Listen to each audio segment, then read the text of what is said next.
go'aanka maamulada Jubbaland iyo Puntland ay ka qaateen shirkii iskaashiga Soomaaliya oo aysan ka qayb gelin shirka oo sanadkan lagu qabto Muqdisho ayaa muujinaya heerka uu gaaray khilaafka dowladda kala dhaxeeya maamuladaasi. Dadka siyaasadda oo doorasho ayaa mowqifka Jubbaland iyo Puntland u arka mid dhaawaca shirkii iskaashiga Soomaaliya oo Arbacadii lagu soo gabagabeeyay Muqdisho ka way ka qayb galeen in ka badan 50 dowladood. Dowladda federaalkana iminka ay wajahayso muujado siyaasadeed oo isdiidan una muuqda in lagu guuldareystay xal u helidooda. qaar ka mid ah wakiilada Yurub iyo Mareykanka ee ka qayb galay shirkii iskaashiga Soomaaliya ayaa goobta ka sheegay in haddii aan la helin nidaam siyaasadeed oo loo dhan yahay in dowladda ay kala laban doonaan taageeradooda. Dr. Xasan Sheekh Cali Nuur oo bartay cilaaqaadka caalamka ahna falanqeeya sare arrimaha amniga iyo siyaasadda ayaa qaba in shirka iskaashiga Soomaaliya aysan ka qayb galin dowladda federaalka marka laga reebo dowlad goboleedyada qaadacay shirkaasi. laba meeloodba ee culaysa ka jira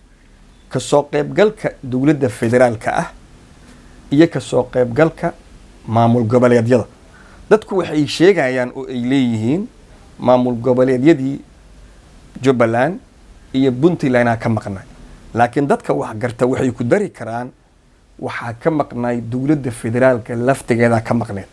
laanu sida caadiga ah oo shirkan uu ku soo socon jiray waa shir ay shir gudoomiyaal ka yihiin madaxweynaha Soomaaliya. shirkan marka inkastoo uu madaxweynuhu maadaama uusan tagin laftigiisa oo madaxweynuhu uu ka baaqday, waxay tahay shirka ayay waxay u dhigtay miisaankiisa hoose u dhigtay. madaxweynihii hore ee dalka Xasan Sheekh Maxamuud oo maalmo ka hor dowladda ku eedeeyay inay jibisay sharciga ayaa sheegay in shirkii iskaashiga ee Muqdisho lagu qabtay lagu soo bandhigay cabasho laga muujiyay hoggaanka dalka, taasi oo uu sheegay inay gaartay xubnaha beesha caalamka. shirka meeshan ka dhacay qodbooyinkii laga jeediyay iyo kumaanta laga jeediyay ma raba inaan comment gareeyo, waa dhageysanaysaan concernka xataa dadkaas beesha caalamka oo naga baxsan annaga ay hoggaanka ka muujiyeen dowladnimada ma aha muxuu ahaay qof iyo laba iyo saddex maaha, wax la yiraahdo hoggaan wax walba siyaasadda loo dheeyahay hoggaanay rabtaa, amniga hoggaanuu raba. su'aalo ayaa laga keenay sababta madaxweyne Farmaajo uusan uga qayb gelin shirkii heerka caalami ee dhawaan lagu soo gabagabeeyay Muqdisho. xildhibaan Maxamed Jaamac Mursal Geelle ayaa u arka in dowladda ay ku guuldareysatay qorshaha siyaasadda loo dhan yahay, taasina ay sabab u noqotay in madaxweyne Farmaajo uu shirkaasi ka baaqsado. waxay noqotay marka in lagu barashar gareeyo beesha caalamka ku barashar gareyso shirkii inuu qabto madaxweyne Maxamed Cabdullaahi Farmaajo ha qabtee waxa ayaan darro kala ahayd inuu ka baaqday isagoo ogaaday in uu meeshaas marka uu tago uu kala kulmi doono su'aalo ah isku wadkii dalka inclusive politics waxa ay dhahan siyaasadda loo dhan yahay meeshii in siyaasadda aan loo dhannayn oo dowlad goboleedyadii Somaliland oo marka horeba inaga maqnay, Puntlandna maqan tahay, Jubbalandna maqan tahay, meeshaas ceeb iyo maxaa yaalay iyo maartay waji gabax taana madaxweynuhu waaba ka maartay waa isaga baay inuu tago shirkaas isaga ah. waxa la filayay in dalkan hore loo wado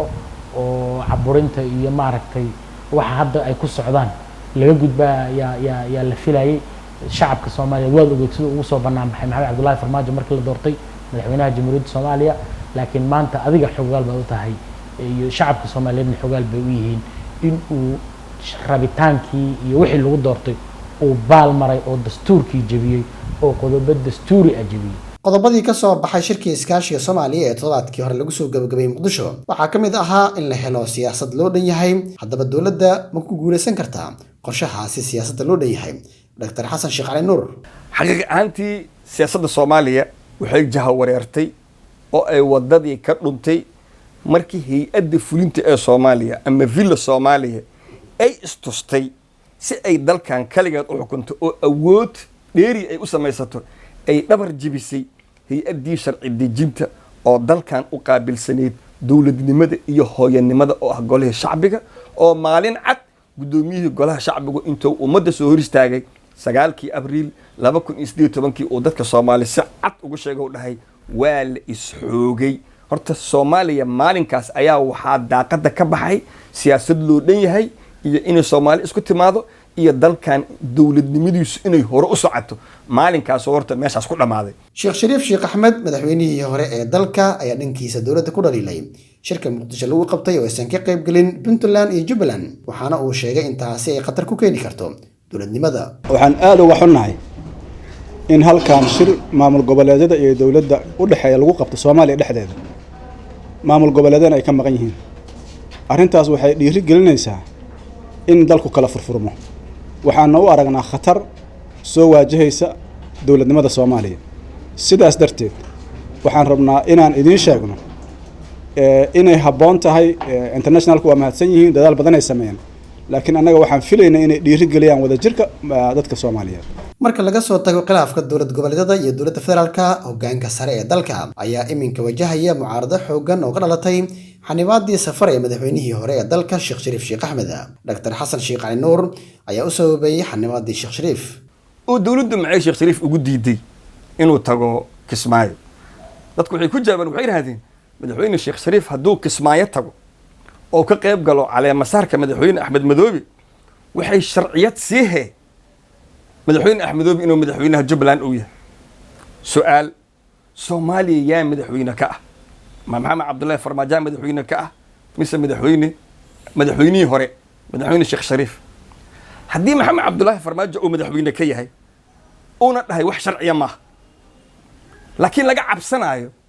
haddii madaxweyne Sheekh Shariif uu tago Kismaayo oo ka qayb galo caleemasaarka Axmed Madoobe inuu Axmed Madoobe sharci noqonayo marka Soomaaliya madaxweynaha waxa ka ah Sheekh Shariif ka ah wa illa suurtagal ma aha in Sheekh Shariif tigitaankiisa madaxweynuhu uu ku sharciyoobo madaxweynihii hore ee dalka Xasan Sheekh Maxamuud ayaa dhankiisa xalka khilaafka siyaasadeed ee si xoogaysta u arkaa in dowladda ay furto saaxadda siyaasadda dadka saaxada siyaasadda waa in la abuuraa si kalsooni haddaanay kalsooni imaanin Jubbaland la arki maayo Puntland la arki maayo Galmudugna waxa ka soo baxay wax fiican ma noqonayaan kuwa kale maanta joogana ma sii fiicnaanayaan Salawaan Xaaji Xamdraagi Somali Cable Muqdisho